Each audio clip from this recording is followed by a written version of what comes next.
queremos estudiar cómo se forma la lluvia, cómo las masas de aire cerca de la superficie toman agua, son llevadas hasta una cierta altura, desplazadas a otra región y al final, después de la condensación de esta agua, caen como lluvia.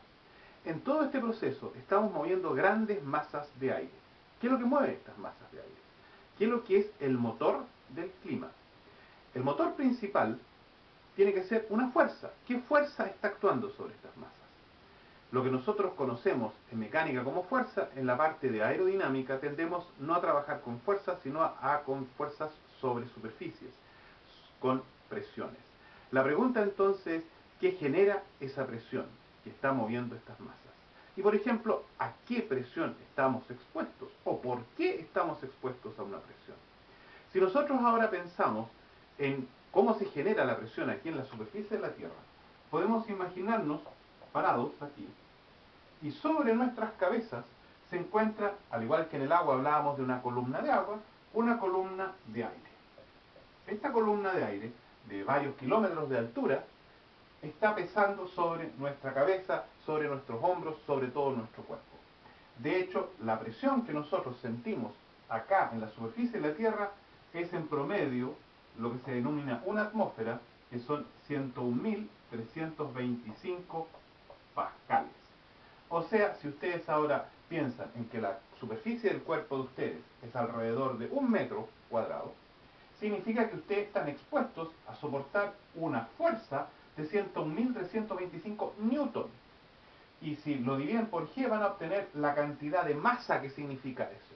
Significa que yo estoy expuesto a 10 toneladas de masa sobre todo mi cuerpo.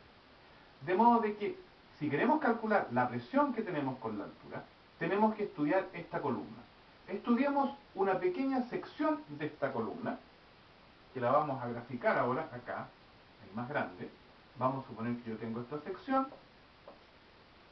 que la acabo de extraer de mi gran columna acá, y esta sección tiene una cara de S, estoy tomando una pequeña sección, una altura de Z, y va a haber dentro de ello una densidad ρ, que la densidad depende de la altura, o sea, a qué altura me encuentro.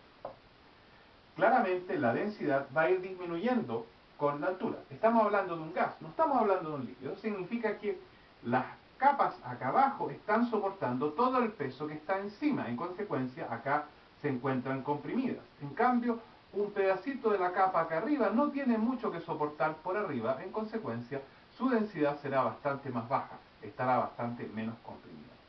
Así que la masa total de esto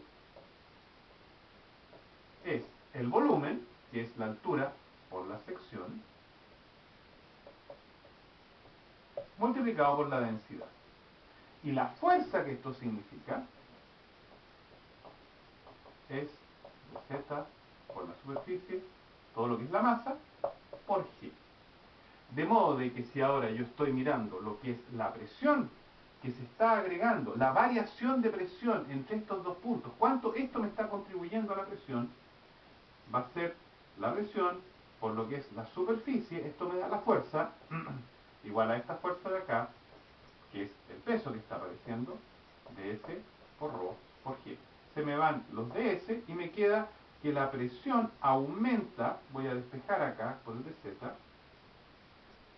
igual a, y aquí me faltó, perdón, un menos, porque va reduciéndose hacia arriba, la presión acá arriba es menor que la presión acá abajo. Consecuencia, como yo estoy tomando este sentido como positivo, tengo que considerar un menos acá, tengo acá esto igual a ρ por g. Y esta es mi primera relación que me está ligando lo que es la presión con el cambio de altura, con la densidad, con la constante de aceleración, la aceleración gravitacional, y es 9,8.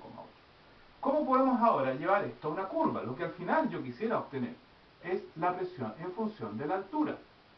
Eso no es difícil, tenemos que recordar, eso sí, de que este ρ, y lo vamos a explicitar acá, de nuevo, es menos ρ función de z por g. O sea, esto es muy importante. Esto es una función de z. Así que la pregunta es, ¿cuál es la función de z? Si yo lo supiera, podría de hecho resolver esta ecuación y obtener la curva de la presión en función de la altura. Ahora, por otro lado, nosotros sabemos que la densidad es igual a la masa partido por el volumen. Y si ahora yo lo llevo pensando en un gas, esto al número de moles con la masa molar, partido por volumen, esta es la masa, este es el volumen, aquí lo reemplacé por la masa molar, el número de moles, y este es el volumen. Ahora, si recordamos, esto acá viene de la ecuación, o esta figura en la ecuación de los gases, en que la presión por el volumen era igual al número de moles por la constante de gases por la temperatura. Si yo ahora despejo para formar esto, yo puedo pasar el volumen hacia el otro lado, divido sencillamente esta ecuación por B a ambos lados, y multiplico, o sea, divido también por RT a ambos lados, perdón, aquí me faltó el B, así dividí por RTB, acá se me van los B's, acá se me van los RT's, y me queda que el N sobre B es la presión sobre RT. Ahora puedo reemplazar esto acá, y me queda que es la presión por la masa molar partido por RT.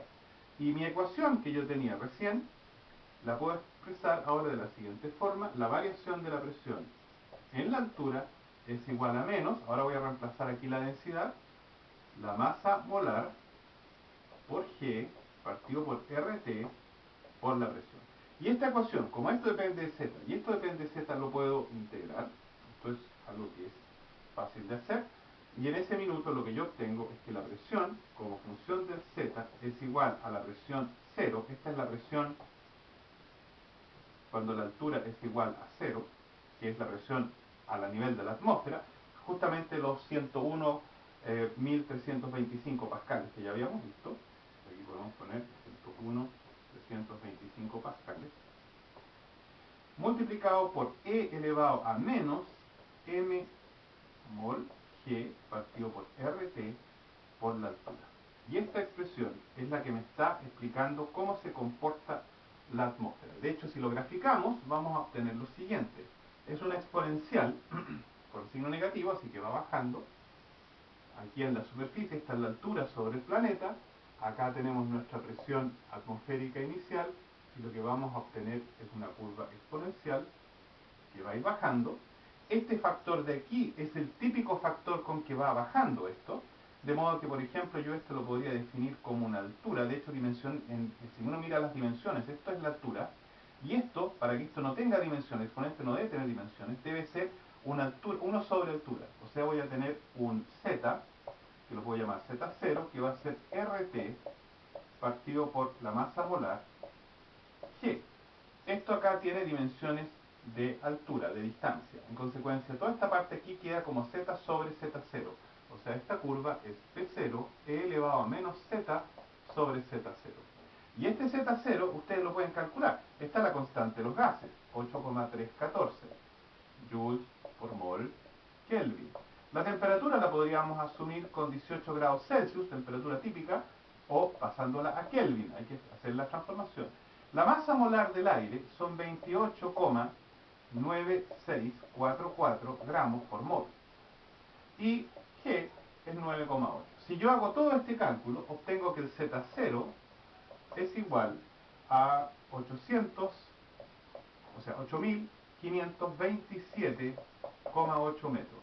El P0 ya habíamos visto, era 101.325 pascales.